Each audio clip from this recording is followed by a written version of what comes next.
It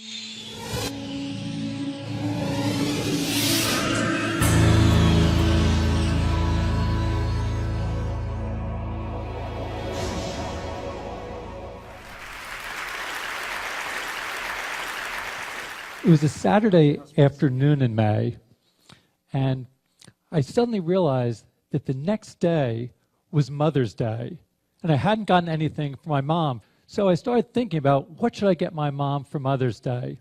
I thought, well, why don't I make her an interactive Mother's Day card using the Scratch software that I'd been developing with my research group at the MIT Media Lab. We developed it so that people could easily create their own interactive stories and games and animations, and then share their creations with one another. So I thought this would be an opportunity to use Scratch to make an interactive card for my mom. Before making my own Mother's Day card, I thought I would take a look at the Scratch website. So over the last several years, kids around the world, ages 8 and up, have shared their projects. And I thought, well, I wonder if of those 3 million projects, whether anyone else has thought to put up Mother's Day cards.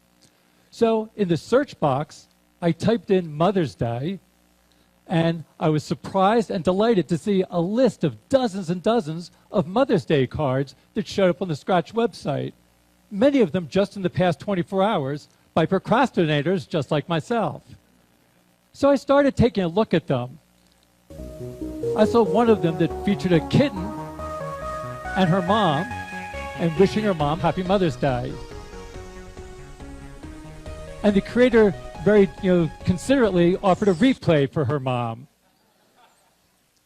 Another one was an interactive project where when you move the mouse over the letters of Happy Mom Day, it reveals a special Happy Mother's Day slogan. In this one, the creator told a narrative about how she had Googled to find out when Mother's Day was happening. And then once she found out when Mother's Day was happening, she delivered a special Mother's Day greeting of how much she loved her mom. So I really enjoyed looking at these projects and interacting with these projects. In fact, I liked it so much that instead of making my own project, I sent my mom links to about a dozen of these projects. And actually, she reacted exactly the way that I hoped that she would. She wrote back to me and she said, "I'm so proud to have a son that created a software that allowed these kids to make Mother's Day cards for their mothers." So my mom was happy, and that made me happy. But actually, I was even happier for another reason.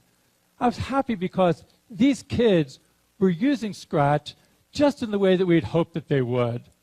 That as they created their interactive Mother's Day cards, you could see that they were really becoming fluent with new technologies. What do I mean by fluent? I mean that they were able to start expressing themselves and to start expressing their ideas. When you become fluent with language, it means you can write an entry in your journal or tell a joke to someone or write a letter to a friend. And it's similar with new technologies. By creating these interactive Mother's Day cards, these kids were showing that they were really fluent with new technologies. Now, maybe you won't be so surprised by this because, a lot of times people feel that young people today can do all sorts of things with technology. All of us have heard young people referred to as digital natives. But actually, I'm sort of skeptical about this term. I'm not so sure we should be thinking of young people as digital natives. When you really look at it, how is it that young people spend most of their time using new technologies?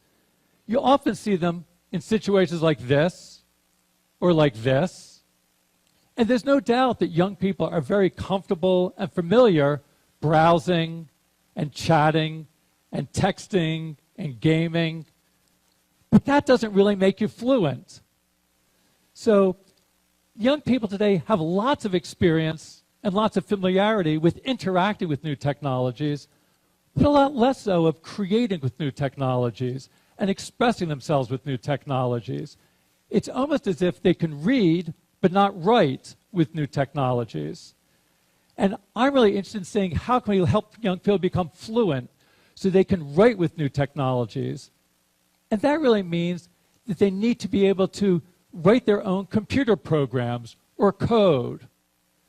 So increasingly, people are starting to recognize the importance of learning to code. In recent years, there have been hundreds of new organizations and websites that are helping young people learn to code. You look online, you'll see places like Code Academy and events like Coder Dojo and sites like Girls Who Code or Black Girls Code. It seems that everybody is getting into the act. Just at the beginning of this year, at the turn of the new year, New York City Mayor Michael Bloomberg made a New Year's resolution that he was going to learn to code in 2012. A few months later, the country of Estonia decided that all of its first graders should learn to code. And that triggered a debate in the UK about whether all the children there should learn to code. Now, for some of you, when you hear about this, it might seem sort of strange about everybody learning to code. When many people think of coding, they think of it as something that only a very narrow sub-community of people are going to be doing. And they think of coding looking like this. And in fact, if this is what coding is like, it will only be a narrow sub-community of people with special mathematical skills and technological background that can code. But coding doesn't have to be like this. Let me show you about what it's like to code in Scratch. So in Scratch, to code, you just snap blocks together. In this case, you take a move block, snap it into a stack, and those stacks of blocks control the behaviors of the different characters in your game or your story. In this case, controlling the big fish.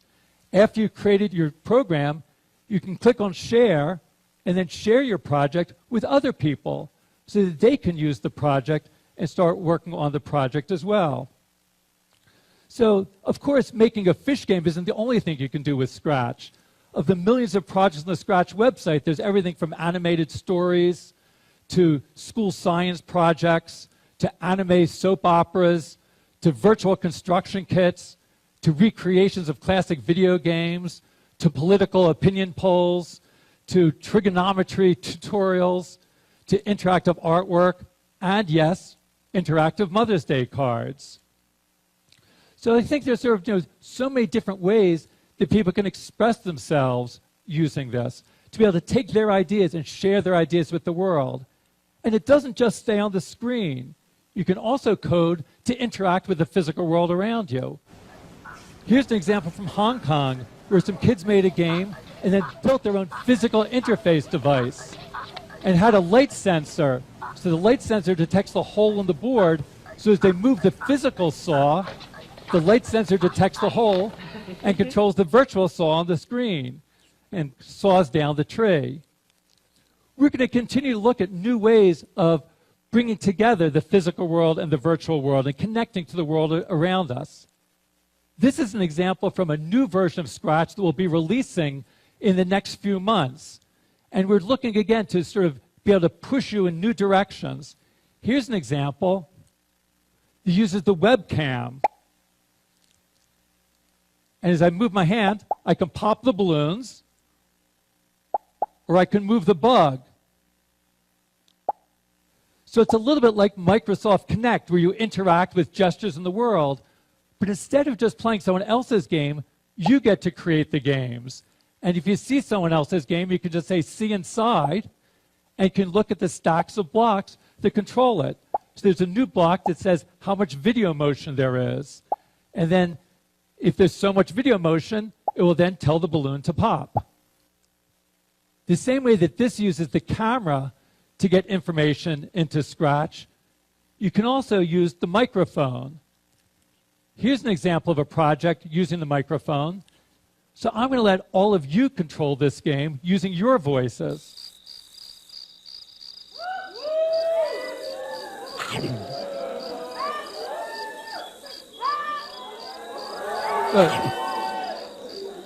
So maybe control your...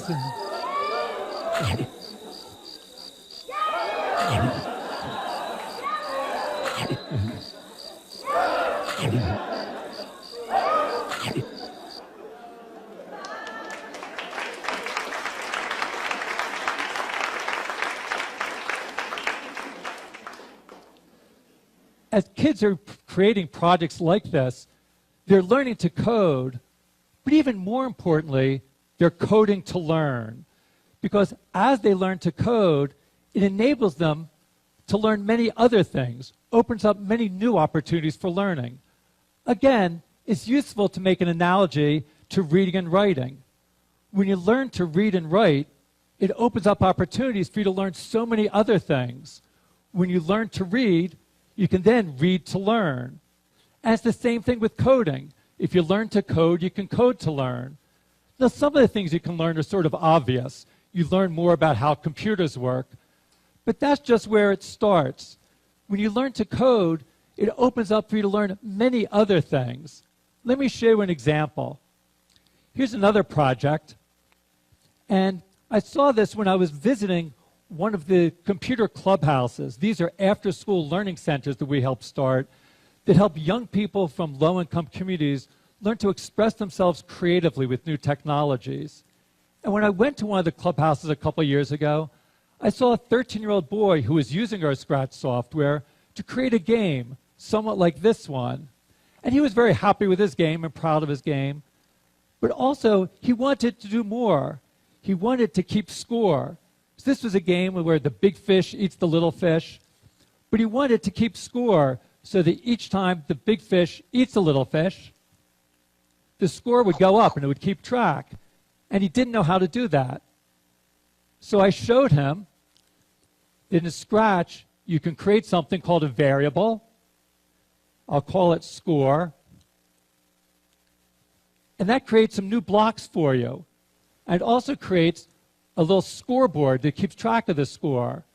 So each time I click on change score, it increments the score. So I showed this to the clubhouse member. Let's call him Victor. And Victor, when he saw that this block would let him increment the score, he knew exactly what to do. He took the block and he put it into the program exactly where the big fish eats the little fish. So then, each time the big fish eats the little fish, it will increment the score, and the score will go up by 1. And it's in fact working. And he saw this, and he was so excited, he reached his hand out to me, and he said, "Thank you, thank you, thank you." And what went through my mind was, how often is it that teachers are thanked by their students for teaching the variables? It doesn't happen in most classrooms. But that's because in most classrooms, when kids learn about variables, they don't know why they're learning it. It's nothing that really they can make use of. When you learn ideas like this in Scratch, you can learn it in a way that's really meaningful and motivating for you. You can understand the reason for learning variables. And we see that kids learn it more deeply and learn it better. Victor, I'm sure, had been taught about variables in schools, but he really didn't. He wasn't paying attention. Now he had a reason for learning variables. So when you learn through coding and coding to learn, that you're learning it in a meaningful context, and that's the best way of learning things. So as kids like Victor are creating projects like this, they're learning important concepts like variables, but that's just the start. As Victor worked on this project and created the scripts, he was also learning about the process of design, how to start with a glimmer of an idea and turn it into a fully fledged functioning project, like you see here. So he was learning many different core principles of design, about how to experiment with new ideas, how to take complex ideas and break them down into simpler parts, how to collaborate with other people on your projects, about how to find and fix bugs when things go wrong, how to keep persistent and to persevere in the face of frustrations when things aren't working well. Now, those are important skills that aren't just relevant for coding. They're relevant for all sorts of different activities. Now, who knows if Victor is going to grow up and become a programmer or a professional computer scientist? It's probably not so likely, but regardless of what he does, he'll be able to make use of these design skills that he learned, regardless of whether he grows up to be a marketing manager or a mechanic or a community organizer. That these ideas are useful for everybody. Again, it's useful to think about this analogy with language. When you become fluent with reading and writing, it's not something that you're doing just to become a professional writer. Very few people will become professional writers, but it's useful for everybody to learn how to read and write. Again, the same thing with coding. Most people won't grow up to become professional, computer scientists or programmers, but those skills of thinking creatively, reasoning systematically, working collaboratively, skills you develop when you code and scratch, are things that people can use no matter what they're doing in their work lives. And it's not just about your work life. Coding can also enable you to express your ideas and feelings in your personal life. Let me end with just one more example. So this is an example that came from after I had sent the Mother's Day cards to my mom. She decided that she wanted to learn Scratch. So she made this project for my birthday and sent me a happy birthday Scratch card.